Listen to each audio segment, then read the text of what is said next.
The email notification lit up my phone screen at 7:15 a.m. Urgent. Joint account termination request. Client priority. I couldn't help but smile as I read William's message to the bank, demanding our joint account be closed immediately. He thought he was teaching me a lesson about financial independence. What he didn't know was that tomorrow morning, I would be walking into Meridian Trust Bank's headquarters as their new regional director of operations, overseeing every branch in the Northeast, including the one where he'd just submitted his spiteful request. Before we jump back in, tell us where you're tuning in from, and if this story touches you, make sure you're subscribed, because tomorrow I've saved something extra special for you. The morning sun streamed through the floor-to-ceiling windows of my temporary apartment as I adjusted my navy Burberry suit, a gift to myself after signing my contract with Meridian Trust 3 weeks ago. The irony of the situation wasn't lost on me. While William was probably sitting in his corner office at the downtown branch, smugly thinking he'd cut off my access to our shared finances, I was preparing to become his boss's boss's boss. My phone buzzed again. Another email from Lisa, head of HR at Meridian's headquarters. Everything's set for tomorrow. The board is excited to have you on board, Carrie. Remember, we're keeping your position under wraps until the official announcement at 10 a.m. I checked my reflection one last time, tucking a strand of blonde hair behind my ear. The woman staring back at me was a far cry from the timid personal banking associate William had first met 12 years ago. Back then, I was just starting my career at a small local bank, wide-eyed and eager to learn. William, already a successful branch manager, had seemed so worldly, so confident. Banking is a man's world, sweetheart, he'd told me over dinner one evening, early in our relationship. You're better off focusing on personal banking.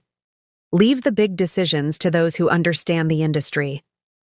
He'd said it with that characteristic smile of his, the one that managed to be both charming and condescending at the same time. That conversation had lit a fire in me, though William never realized it. While he climbed the ranks at his branch, I spent my evenings pursuing my MBA, specializing in financial technology and digital banking transformation. Every time he dismissed my career aspirations as cute, I channeled that frustration into my studies, into networking, into building something he couldn't see coming. My phone buzzed again, this time a text from Monica, my sister. Did he really try to close the account? Yes, I typed back. Apparently, asking for a divorce last week wasn't enough of a power move for him.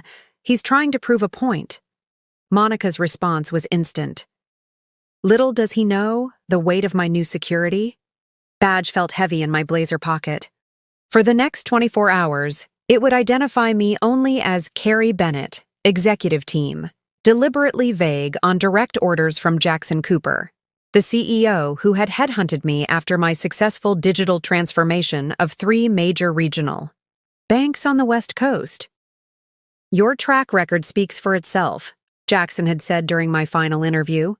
But it's your vision for modernizing our retail banking operations that really sold the board. We need someone who can lead Meridian Trust into the digital age. I checked my watch, 8:30 a.m.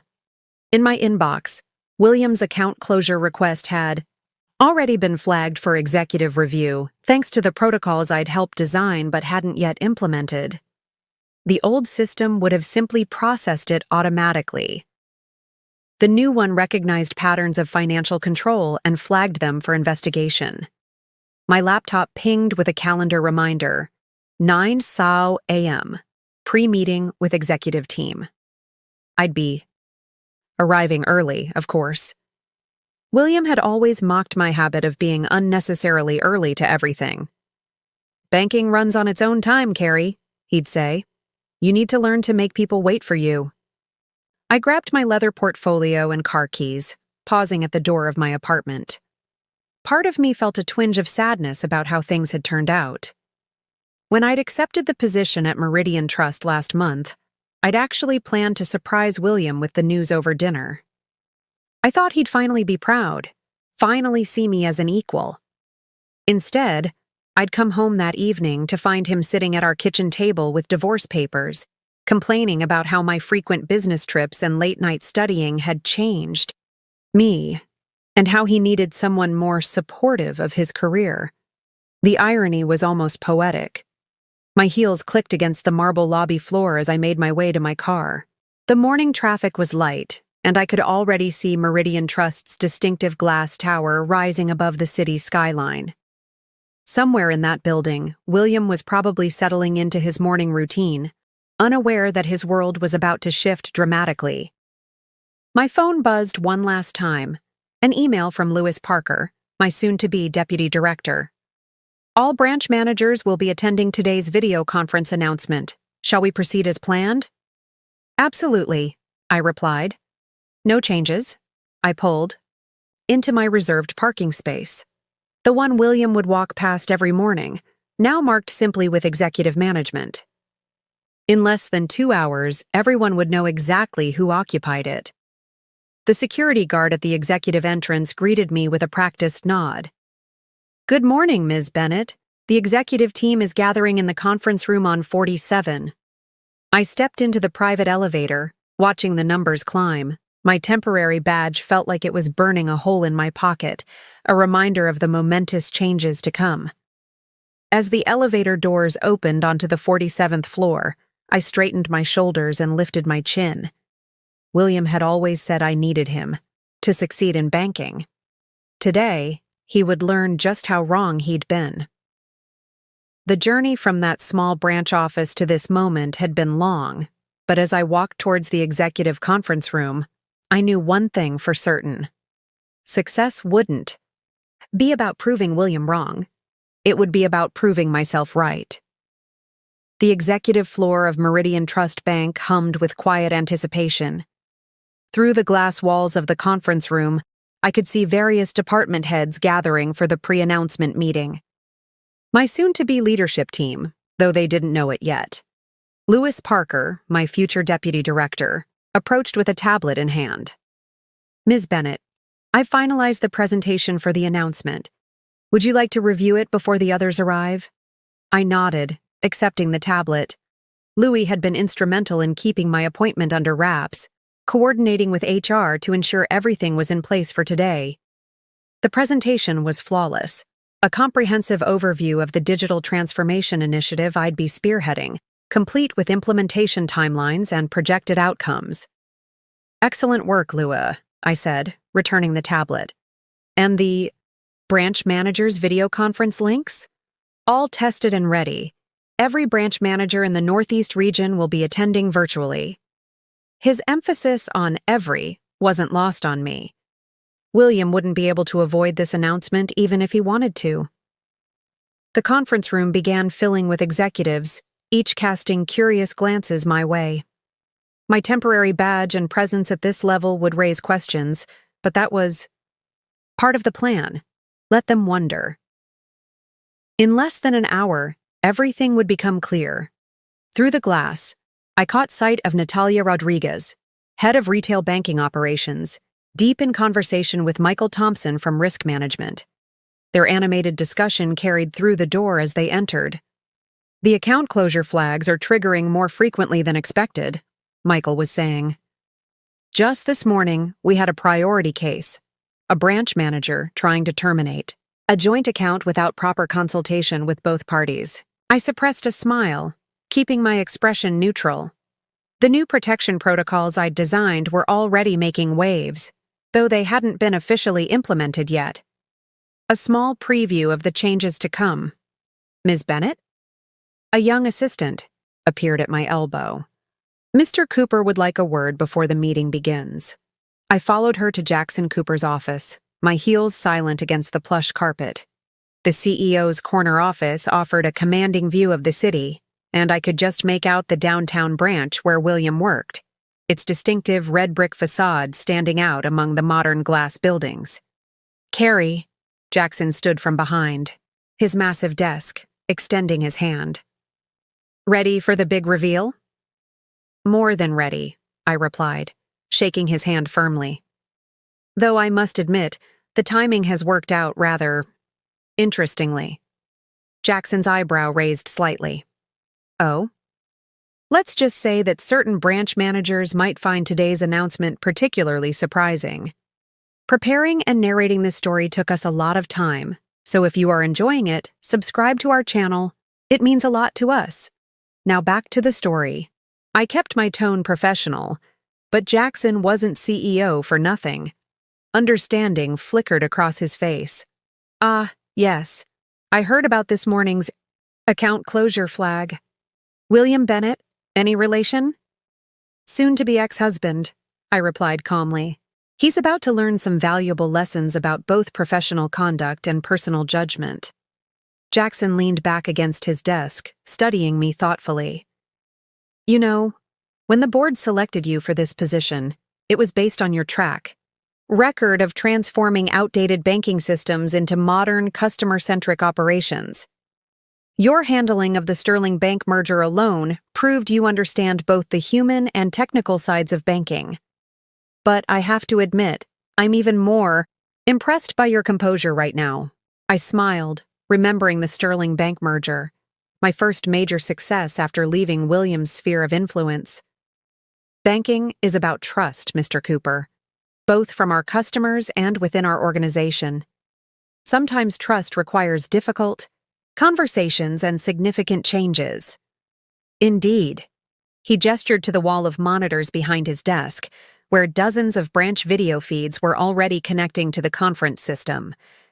Shall we give them something to talk about? Back in the conference room, the executive team had assembled in full. 15 of Meridian Trust's most senior leaders, all curious about the mystery woman with the temporary badge who seemed so at ease in their midst. Through the screens lining the walls, I could see branch managers logging into the video conference.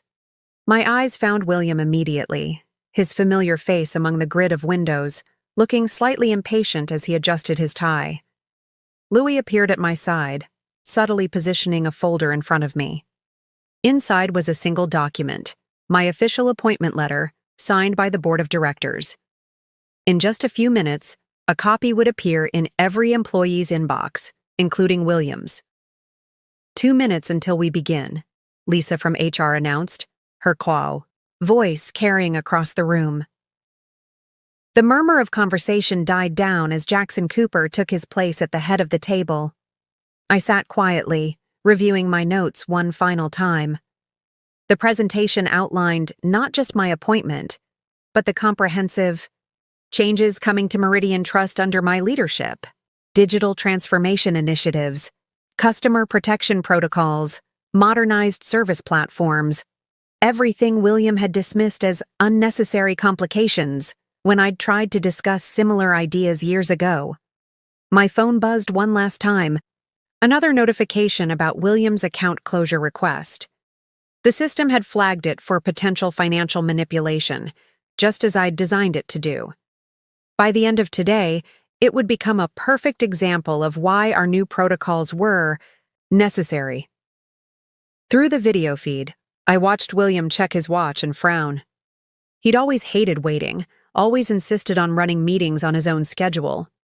Today, he'd learn about the importance of patience, among other things. Jackson cleared his throat, calling the meeting to order. Good morning, everyone. Thank you for joining us for this important announcement. As you know, Meridian Trust has been searching for the right person to lead our organizational transformation initiative. I straightened in my chair, feeling the weight of every eye in the room and every camera in the video conference. The moment of revelation was approaching, and with it, the beginning of a new era for both Meridian Trust and everyone in it. William had no idea that his attempt to exert financial control this morning would become a textbook example in our new training programs about customer protection and ethical banking practices.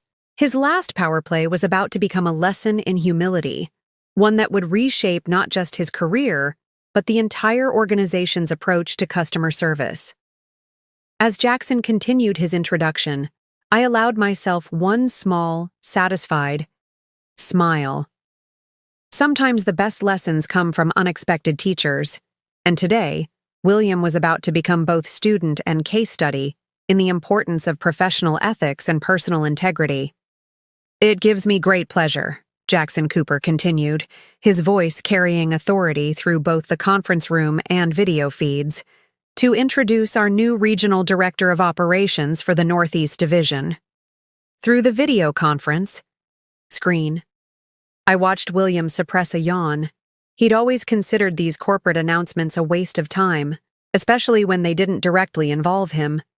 His attention was focused on his phone, probably checking if the joint account closure had been processed yet.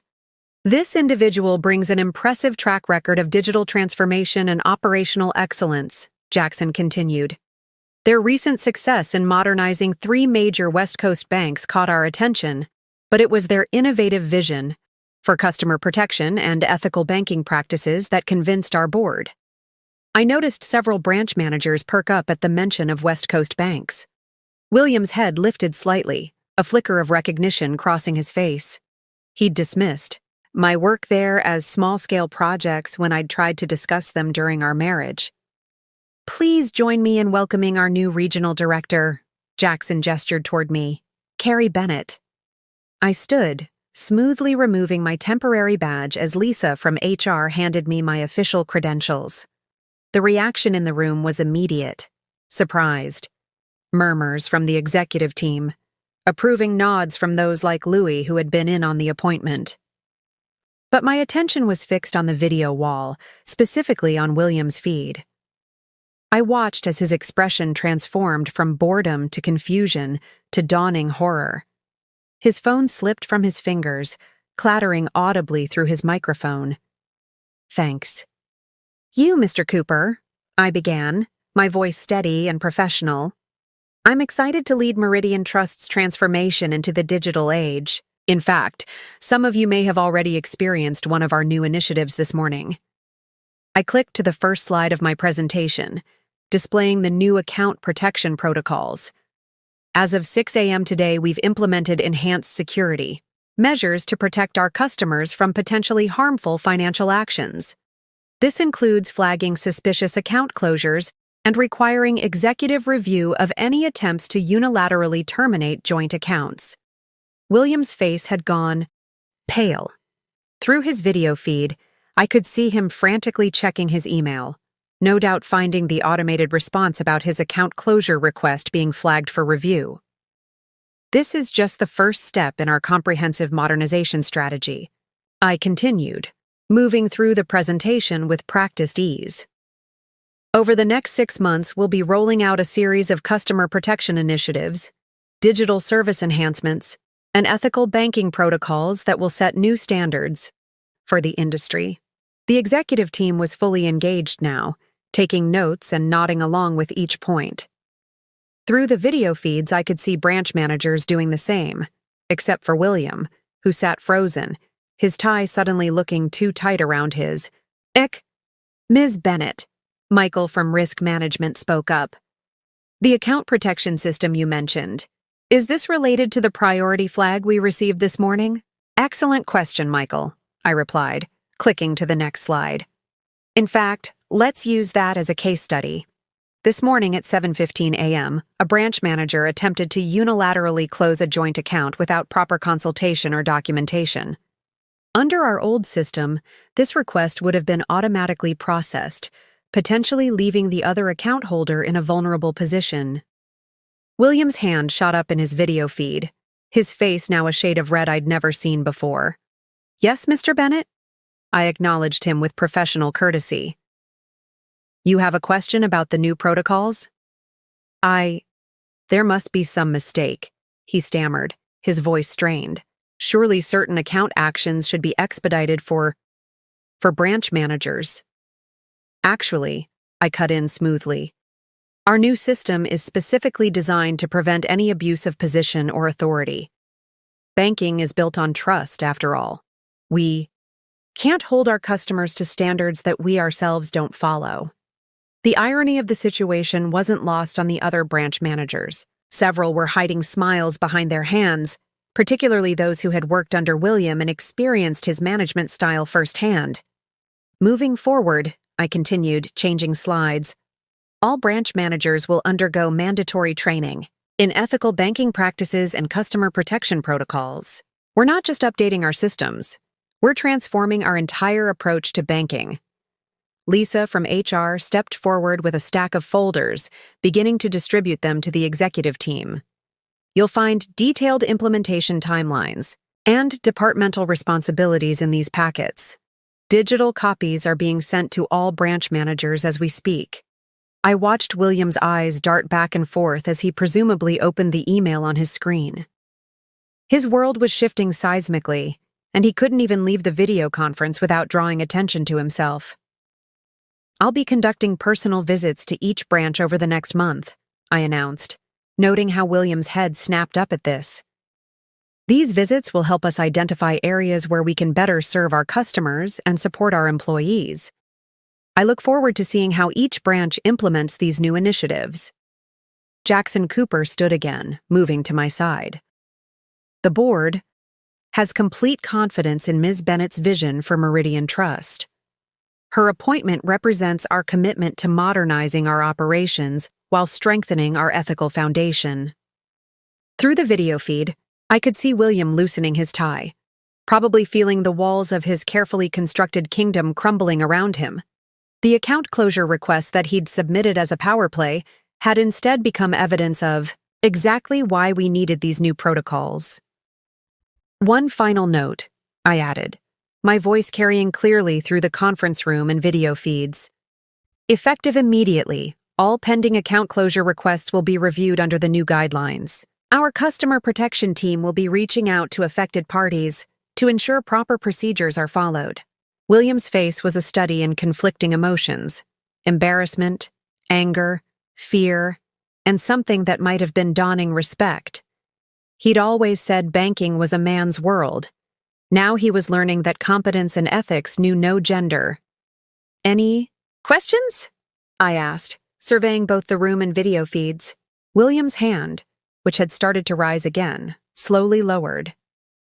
As the meeting concluded and branch managers began signing off from the video conference, I noticed William lingering on his feed, clearly struggling with what to do or say. Finally, he just nodded once, a gesture of resignation and perhaps recognition, before his screen went dark. Impressive handling of the situation, Jackson murmured as the executive team began filing out. Both the professional and personal aspects. I gathered my materials, sliding them into my leather portfolio. Banking is about more than just numbers, Mr. Cooper. It's about integrity, trust, and doing what's right for our customers. Sometimes, that means leading by example. Through the glass walls, I could see my name already being added to the office door. Carrie Bennett, Regional Director of Operations. The temporary badge that had hidden my position now lay discarded on the conference table, no longer needed. My phone buzzed one final time, an automated notification about William's account closure request. Review status: denied. Reason: insufficient. Joint holder consultation. Action required. Schedule mediation meeting with customer protection team. I smiled, slipping the phone back into my pocket. Sometimes the best leadership lessons come from unexpected places, and today's events would shape more than just William's understanding of modern banking practices. By early afternoon, the news of my appointment had spread through every floor of Meridian Trust's headquarters like wildfire. The executive floor buzzed with activity as department heads and team leaders streamed in and out of my office, each eager to discuss the implementation of the new initiatives. Through the floor-to-ceiling windows of what had previously been the executive strategy room, now transformed into my open-concept office, I could see the city sprawling beneath gray clouds. Somewhere down there, in the downtown branch, William was undoubtedly dealing with his own storm of realizations. Ms. Bennett? Louis appeared in my doorway, tablet in hand. We've received responses from all branch managers about the new protocols. Would you like to review them? I gestured for him to enter, noting how the office dynamics had shifted in just a few hours. The same executives who had given me curious glances this morning now stopped to offer congratulations and express enthusiasm for the changes ahead. Thanks. You, Lewis, I said, accepting the tablet. Any particular responses stand out? He cleared his throat diplomatically. Well, the downtown branch manager's response was notably brief. I couldn't help but smile as I read William's terse acknowledgement. Protocols received. Will comply with new directives. The man who had once lectured me about the importance of detailed communication had suddenly become a minimalist. Ms. Bennett? Lisa from HR appeared next to Louis. We've had an unusual surge in internal applications for the customer protection team you're establishing. Apparently, your announcement really struck a chord. I wasn't surprised. In my research before taking this position, I discovered that many Meridian Trust employees had long wanted to improve customer protections, but lacked the platform or support to make changes. Send me the applications, I replied. And Lisa, let's prioritize candidates who've previously raised concerns about customer vulnerability. They clearly understand why these changes matter. My phone buzzed. A message from Monica. Just saw the company-wide announcement email. How's William taking his new reality? Before I could respond, Jackson Cooper appeared in my doorway. Carrie, got a minute? There's something you should see. I followed him to his office, where he pulled up a dashboard on his wall monitor. Look at these numbers.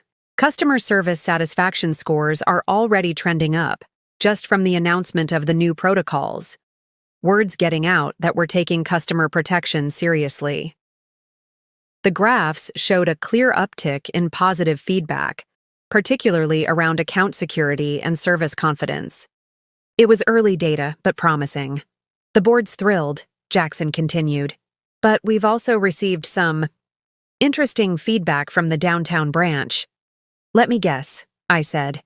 Concerns about operational efficiency and unnecessary bureaucracy? Jackson chuckled. William's exact words, actually, though he was much more measured in expressing them than I expected. Amazing how a shift in perspective can improve one's diplomatic skills. A knock at the door interrupted us. Michael from Risk Management, looking slightly anxious. Sorry to interrupt, but we've just received a rather unusual request from the downtown branch, he said. Mr. Bennett is asking to be included in the first round of ethical banking training. He's volunteered to be a test case for the new protocols. I raised an eyebrow, genuinely surprised. This wasn't the William I knew, the man who had dismissed every suggestion of policy change as unnecessary red tape. Accept his request, I decided. And Michael? Make sure the training includes our case study about this morning's account closure. Attempt. Sometimes the best lessons come from personal experience. As I returned to my office, I found Natalia from retail operations waiting with a stack of reports. The branch manager's meeting recordings have been transcribed, she said. I thought you might want to review some of the reactions to your announcement. The transcript revealed a fascinating pattern. While William had remained conspicuously silent after his failed intervention, other branch managers had become increasingly engaged, offering suggestions and asking thoughtful questions about implementing the new protections. Ms. Bennett? My assistant's voice came through the intercom. There's a sensitive matter requiring your attention. The downtown branch has submitted a formal request for leadership counseling. I knew what this meant. William was trying to get ahead of any potential disciplinary action regarding the account closure attempt. It was actually a smart move, showing initiative in addressing his mistake before being called out for it. Schedule it for tomorrow morning, I replied. And make sure the customer protection team is present. This will be an excellent training opportunity. My phone buzzed again, this time an email from William himself. Carrie, I want to formally apologize for this morning's account closure attempt. It was unprofessional and contrary to the principles of ethical banking you outlined in today's presentation. I request the opportunity to discuss how I can better align my branch's operations with Meridian Trust's new direction. Regards, William Bennett, Downtown Branch Manager. The email was perfectly crafted, professional, contrite, and forward-looking. nothing like the dismissive tone he'd used just yesterday when discussing my career ambitions over divorce papers. "Louis?" I called out. He appeared instantly at my door. "Schedule a comprehensive audit of the downtown branch's account management practices for next week. Let's see if William's new enthusiasm for ethical banking extends beyond personal damage control." As the afternoon wore on, the initial shock of the morning's revelations gave way to focused activity. Teams began forming to implement various aspects of the transformation initiative. The customer protection protocols were already being fine-tuned, based on feedback from the morning's test case. "The media department's requesting a statement," Lisa informed me, appearing with another stack of papers. "Your appointment and the new customer protection initiatives are generating significant industry interest." I nodded, scanning the press inquiries. "Schedule a press conference for next week. Let's give William and the other branch managers time to complete their first round of ethics training before we go public with the full initiative." Through my office windows, I could see the downtown branch building. The same red brick facade that had once represented William's domain now stood as a symbol of the changes sweeping through Meridian Trust. "Ms. Bennett?" Louis appeared one final time. "The customer protection team has drafted their response to this morning's account closure attempt. They're recommending a mandatory financial ethics workshop for all branch managers, using today's incident as a teaching moment." "Approve it," I said, turning back to my desk. "And Louis? Make sure William receives the workshop materials in advance. He's about to become very familiar with the importance of customer protection protocols." As the day drew to a close, I received one last notification. "Joint account status update. Protection review complete. Action taken. Account maintained. Mandatory consultation scheduled. Case added to ethics training curriculum." Sometimes, I reflected, the most effective leadership lessons come wrapped in humility. William had tried to teach me that banking was a man's world. Instead, he'd become an object lesson in why the industry needed to change. And I was just getting started. 1 month into my tenure as regional director, Meridian Trust had undergone a metamorphosis that exceeded even Jackson Cooper's optimistic projections. The quarterly performance reports told a compelling story. Customer satisfaction up 45%, account retention increased by 38%, and ethics compliance ratings reaching record highs. From my office on the 47th floor, I reviewed the latest branch performance metrics while sipping my morning coffee. The downtown branch's numbers particularly caught my attention. They had gone from having the highest number of customer complaints to being a model for customer protection implementation. "Ms. Bennett?" Louis entered with his ever-present tablet. "The results from the first round of ethical banking certifications are in. You might find this interesting." I accepted the tablet, unable to suppress a smile as I read the top score. William Bennett, 98%. The man who had once dismissed banking ethics as feel-good bureaucracy had apparently become its most dedicated student. He requested to be an instructor for the next training session, Louis added, his tone carefully neutral. Apparently, his case study on the importance of joint account holder rights has become quite popular among the trainees. Before I could respond, Lisa appeared in my doorway. "Carrie, you need to see this. The American Banking Association just released their quarterly review." She handed me a printout of the article. "Meridian Trust sets new industry standard for customer protection." The piece detailed how our new protocols were being studied by other major banks as a blueprint for ethical banking practices. "The interview requests are piling up," Lisa continued. "Forbes, Wall Street Journal, Banking Monthly, they all want to know about the Meridian Trust revolution." My phone buzzed. A message from Monica.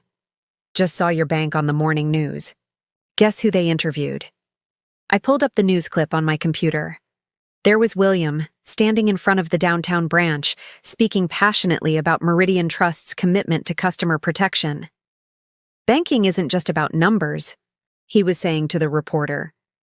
"It's about trust, ethics, and protecting our customers. Sometimes it takes a fresh perspective to help us see what's really important. The irony wasn't lost on me. The same man who had tried to unilaterally close our joint account was now becoming the public face of customer financial protection. Ms. Bennett? My assistant's voice came through the intercom. Mr. Bennett is here for the branch manager's weekly review. I checked my watch, exactly 5 minutes early. Another change. William had always insisted on making others wait for him. Send him in, I replied, organizing the performance reports on my desk. William entered, his demeanor professionally composed. Gone was the arrogant swagger that had once characterized his movements. He carried a thick folder of reports and analytics. Good morning, Ms. Bennett, he began, taking the seat I indicated. I've prepared a comprehensive analysis of our customer protection implementations, along with suggestions for further improvements. I accepted the folder, noting its meticulous organization. I saw your interview this morning, I said, keeping my tone neutral. A slight flush colored his cheeks. Yes, well, I've learned a lot this past month. About banking, about leadership, about many things. He paused, seeming to gather his thoughts. The ethics workshop. Using my account closure attempt as a case study, it was enlightening. Humbling, but enlightening.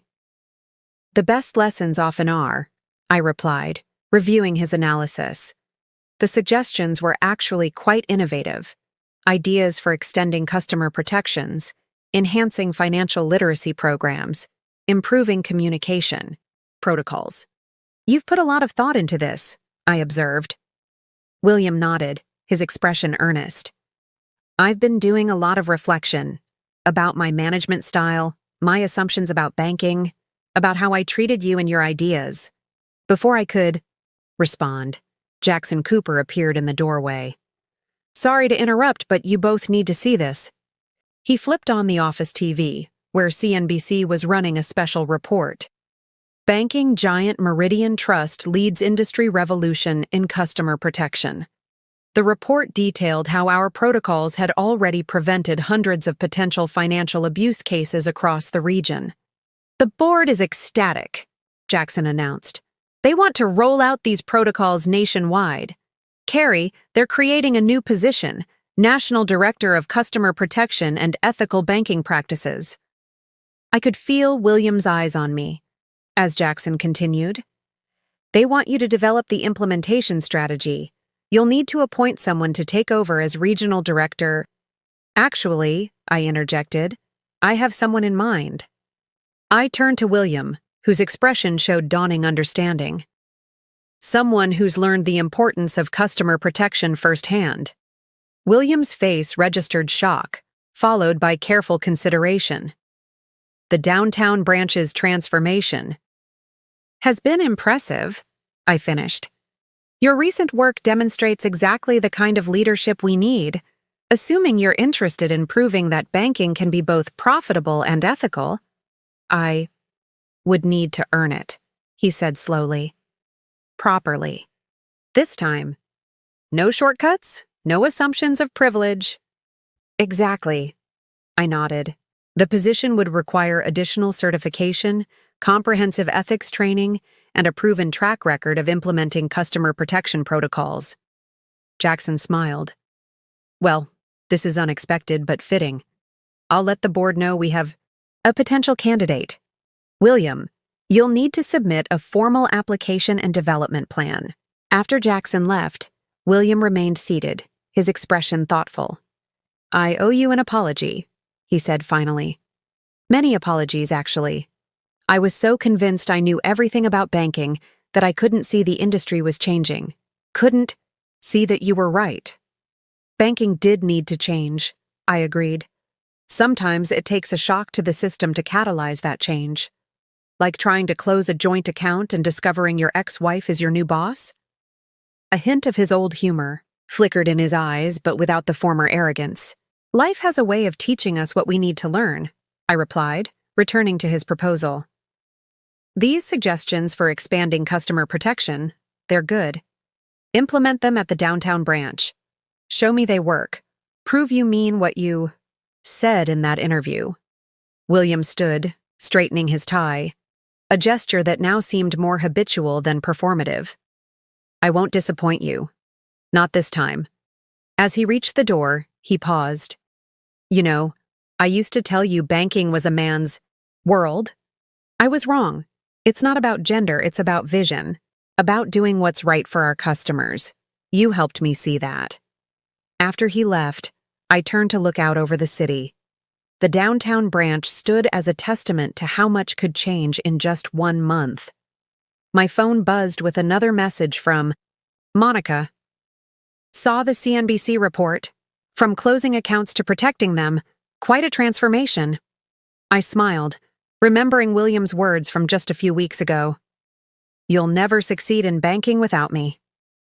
He'd been wrong about that, but perhaps he'd stumbled into being right about something else. Sometimes the best way to succeed is to help others transform along with you. The afternoon sun cast long shadows across my desk, where the morning's performance reports still lay. Among them, William's proposal for expanding customer protections represented more than just policy changes.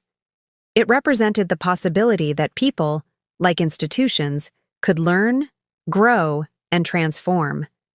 And sometimes, I reflected, the best revenge isn't revenge at all. It's creating positive change that transforms not just an industry, but the people within it. 6 months after my appointment as National Director of Customer Protection and Ethical Banking Practices, I stood at the podium during Meridian Trust's annual shareholder meeting, presenting the results of our nationwide transformation initiative. Under the new customer protection protocols, I announced to the packed auditorium, Meridian Trust has seen a 300% increase in customer trust ratings, a 200% rise in new account applications, and our ethical banking practices have become the industry standard. From my position on stage, I could see William sitting in the front row, nodding along with the statistics. His recent promotion to regional director had been earned through merit and dedication, proving himself through actions, rather than assertions. The quarterly reports from the Northeast region under his leadership showed impressive improvements in both customer satisfaction and ethical compliance. But numbers tell only part of our story, I continued, clicking to the next slide. The real success lies in the culture we've built together, a culture where customer protection isn't just a policy, it's a fundamental principle. The presentation screen displayed testimonials from customers whose financial security had been protected by our new protocols. Each story represented a life impacted, a vulnerable person protected, a potential crisis averted. Ms. Bennett? Lewis, now William's deputy director, appeared at my side during the post-presentation reception. The Federal Banking Commission just released their annual report. They're recommending our customer protection protocols as the new national standard. I accepted the report, scanning its contents. Our joint account protection system, born from that pivotal morning 6 months ago, was being hailed as a revolutionary approach to preventing financial abuse. Quite a journey from that account closure attempt, a familiar voice observed. William had approached, carrying 2 glasses of sparkling water. He offered one to me with a self-deprecating smile. I found the original request form the other day, he said, his tone reflective. Hard to believe I was ever that person. He paused, considering his words carefully. You know, I keep that form framed in my office now, a reminder of how wrong our assumptions can be. Before I could respond, Jackson Cooper joined us, his face beaming. Have you seen the latest numbers? The Southeast region is requesting priority implementation of our protection protocols. They're calling it the Meridian Method. Actually, William interjected, we should call it the Bennett Method, though not for the reasons I would have suggested 6 months ago. He nodded respectfully in my direction. My phone buzzed, a message from Monica. Watching the shareholder live stream, from joint account drama to national banking revolution. Now that's what I call a power move. Ms. Bennett? Lisa approached, with a tablet. Fortune magazine is here for your interview. They're doing a cover story, Banking's Ethical Revolution, How One Woman's Vision Changed an Industry. I glanced at William, catching a flash of his old competitive spirit, now tempered with genuine respect. Tell them the real story, he said, about how sometimes our biggest professional failures can lead to the most important transformations. The interview was scheduled in the same conference room where I'd revealed my position 6 months ago. The space had been renovated, like much of the building, to reflect our new transparent banking culture. Glass walls, open spaces, visible ethics commitments displayed prominently. An interesting choice of location, the Fortune reporter observed, setting up her recorder. This room represents our journey, I explained. It's where we began our transformation from traditional banking to ethical leadership. William had quietly taken a seat at the back of the room, his presence a testament to how much had changed. The reporter noticed him and smiled. Mr. Bennett, your implementation of the customer protection protocols in the Northeast region has been remarkably successful. Any insights to share? He caught my eye before responding. Success in banking isn't about power or control, he said thoughtfully. It's about trust, protection, and doing what's right for our customers. Sometimes it takes a significant wake-up call to help us see that. The reporter turned back to me. And what's next for Meridian Trust? We're launching a comprehensive financial literacy program, I replied, making sure our customers don't just trust us with their money, but understand how to protect and grow it themselves. After the interview, I returned to my office to find a small package on my desk. Inside was a framed document, the original joint account closure request form, with a note from William. A reminder that our biggest mistakes can lead to our most important achievements. Thank you for turning my moment of weakness into an opportunity for growth. My phone buzzed with a notification. The American Banking Association had just announced their annual awards. Meridian Trust had won Most Innovative Customer Protection Program and Excellence in Ethical Banking Leadership. Quite a turnaround, Jackson observed from my doorway. The board's already talking about expanding your role to global ethics and protection director. Seems your vision is catching on internationally. I smiled, remembering William's words from what felt like a lifetime ago. Banking is a man's world. Now it was simply a world of ethical responsibility and customer protection, regardless of gender or position. Ms. Bennett? My assistant's voice came through the intercom. The customer protection team has their weekly report. The new protocols have prevented over 10,000 potential financial abuse cases nationwide. Each number represented a person protected, a family's finances secured, a potential crisis averted. The joint account that William had tried to close had become the catalyst for an industry-wide revolution in customer protection. Later that evening, as the office grew quiet, I stood at my window watching the city lights twinkle against the darkening sky. The downtown branch where this journey began now served as a training center for ethical banking practices, with William leading seminars on customer protection and financial responsibility. My phone lit up with one final message, an email from William to all regional managers.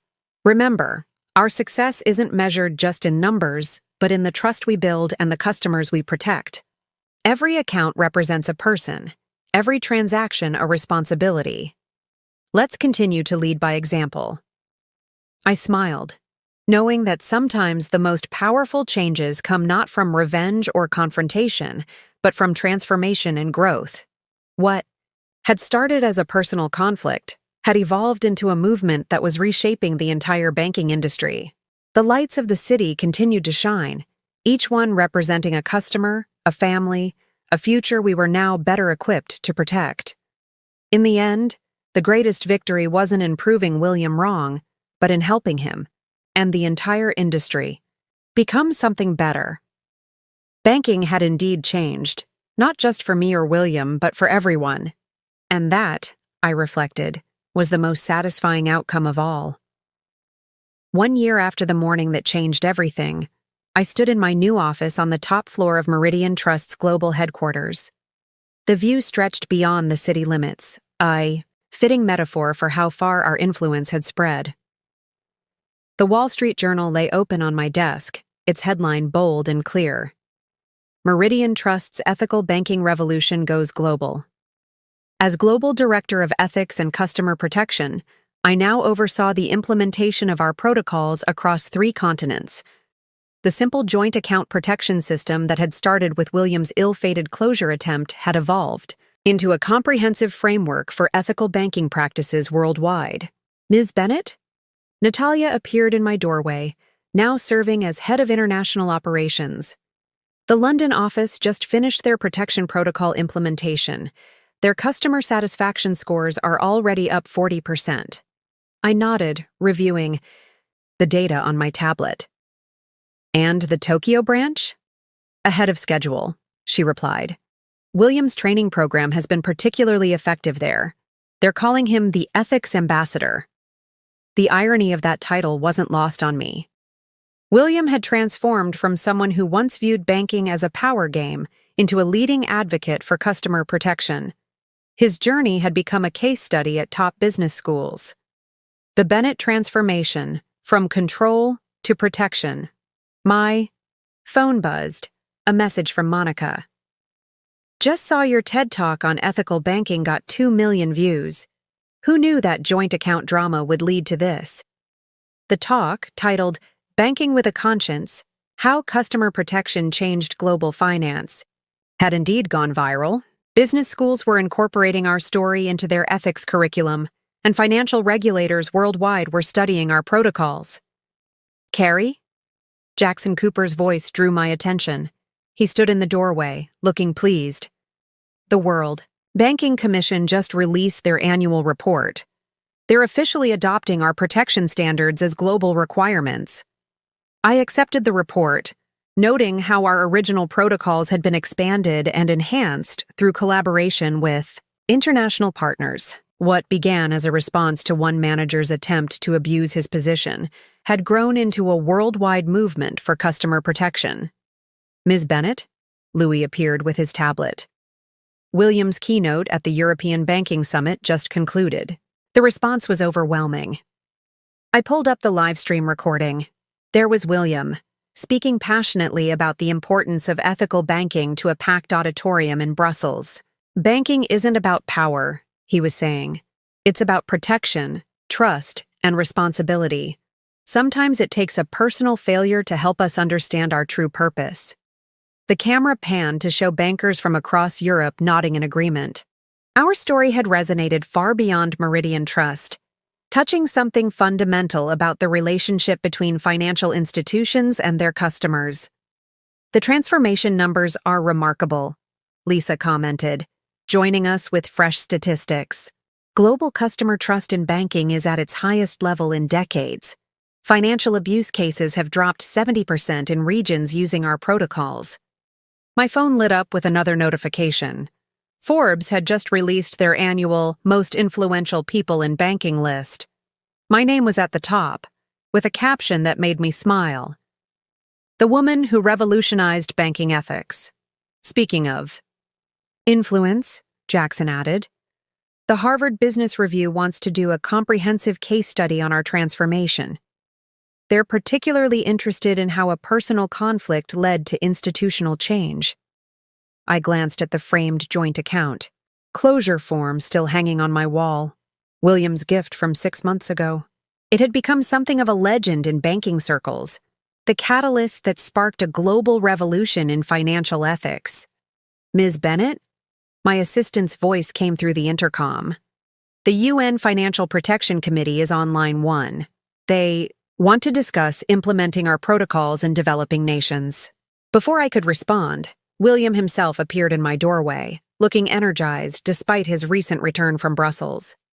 Just finished a fascinating discussion with the European Commission, he said. They're amazed by how a simple customer protection protocol could transform entire banking systems.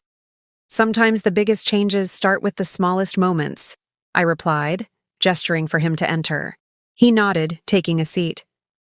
I've been thinking about that morning, when I tried to close our account. He smiled ruefully. I thought I was exercising power. Instead, I became part of a case study in why banking needed to change. We all did, I acknowledged. The industry needed a wake-up call. It just came from an unexpected place. My phone buzzed again, an alert about Meridian Trust's stock price hitting another record high. Ethical banking, it turned out, wasn't just morally right, it was profitable. The Singapore office is launching next week, William mentioned, checking his calendar. They've requested I lead the ethics training personally. Apparently, my cautionary tale has become quite the teaching tool. Your honesty about your journey has helped others understand why these changes matter, I observed. It's not just about protocols. It's about changing mindsets. As if on cue, Lisa appeared with more news. The banking ethics curriculum we developed is being adopted by major universities worldwide. They're calling it the Meridian Model. William stood, straightening his tie, now a gesture of preparation rather than pride. I should head down to the training center. New group of international managers arriving today. He paused at the door. I used to think banking was about control. You showed me it's about protection. That lesson probably saved my career. After he left, I turned to the window, watching the city stretch toward the horizon. Somewhere out there, countless customers were safer because of a morning that could have gone very differently. My phone lit up one final time, a message from a customer whose joint account had been protected by our systems. Thank you for making banking safe for everyone. That, I reflected, was the true measure of our success. Not the awards, not the stock price, not even the global adoption of our protocols. It was the simple fact that people felt safer, more protected, more valued by their financial institutions. The sun was setting over the city, casting long shadows across my office. The framed account closure form caught the last rays of light, a reminder that sometimes our greatest achievements grow from our most challenging moments. Banking had indeed changed, I thought, but not in the way anyone had expected. It had become something better, a force for protection rather than power, for service rather than control. And that transformation would be our lasting legacy. 18 months after that transformative morning, I stood in the grand ballroom of the International Banking Conference in Geneva, preparing to deliver the keynote address. The room was packed with financial leaders from around the world, all eager to hear about the revolution that had started with a simple joint account closure attempt. Banking's transformation over the past year and a half has been remarkable, I began, surveying the attentive faces before me. But what's most extraordinary isn't the protocols we implemented or the systems we built. It's the fundamental shift in how we view our responsibility to customers. From my position at the podium, I could see William in the audience, now serving as Global Ethics Training Director for Meridian Trust. He sat next to Louis, who had recently been promoted to Chief of Customer Protection Operations. Both men were taking notes, though they'd heard this story many times before. 5 years ago, I continued, if someone had suggested that customer protection would become the driving force in global banking, they would have been dismissed as idealistic. Today, it's our industry's fundamental principle. The screens behind me displayed the latest statistics. Financial abuse cases down 85% globally in regions using our protocols, customer trust ratings at historic highs, and ethical banking practices becoming the standard worldwide. Ms. Bennett? Natalia appeared at my side during the post-speech reception. The World Bank just announced their new initiative. They're creating a global customer protection framework based on our model. I accepted the press release, noting how our original protocols had evolved and expanded. What had started as a response to one manager's attempted financial control had grown into a worldwide standard for ethical banking. Quite a legacy, Jackson Cooper observed, joining us with a glass of sparkling water. The board's talking about creating a new position, Global Chief Ethics Officer. They want someone who can guide the entire industry toward this new model of banking. Before I could respond, Lisa hurried over with her tablet. You need to see this. Harvard Business School just made our case study mandatory reading for all finance majors. They're calling it the Meridian Revolution, how customer protection transformed global banking. My phone buzzed. A message from Monica. Watching your Geneva keynote livestream. From joint account drama to reshaping global banking. You've come a long way, sis. You certainly have, William added, approaching our group. He'd just finished leading a panel discussion on implementing ethical banking practices in emerging markets. Though I suppose I helped in an unconventional way. Your cautionary tale has become quite the teaching tool, I acknowledged, watching him smile ruefully. Speaking of teaching, he said, the Ethics Training Center is expanding again. We're opening branches in Dubai, Singapore, and São Paulo. Turns out there's a global appetite for banking reform. The Ethics Training Center had grown from a single floor in our downtown branch to an international institution, training thousands of banking professionals in customer protection and ethical practices. Ms. Bennett? My assistant appeared with urgent news. The European Union just passed their comprehensive banking reform bill. They're adopting our protection protocols as mandatory standards across the EU. I reviewed the announcement, remembering how this all began. The framed account, closure form still hung in my office, now accompanied by numerous awards and recognitions. But the true measure of our success wasn't in the accolades. It was in the millions of customers whose financial security we'd helped protect. The transformation numbers are extraordinary, Lewis commented, showing me his tablet. Customer satisfaction, up 400% globally, financial abuse prevention rates at 95%, and banking trust metrics at unprecedented levels. My phone lit up with another notification. Time magazine had named me one of their 100 most influential people. The article credited our customer protection protocols with fundamentally reshaping the relationship between financial institutions and their customers. You know what's really remarkable? William mused, watching bankers from around the world network and discuss ethical practices. We're not just changing policies, we're changing banking culture. The next generation of financial leaders will take customer protection for granted as a fundamental principle. He was right. The banking world had shifted dramatically from the days when he'd told me it was a man's world. Now it was simply a world of ethical responsibility and customer service, regardless of gender or position. Ms. Bennett? A young banker approached, her eyes bright with enthusiasm.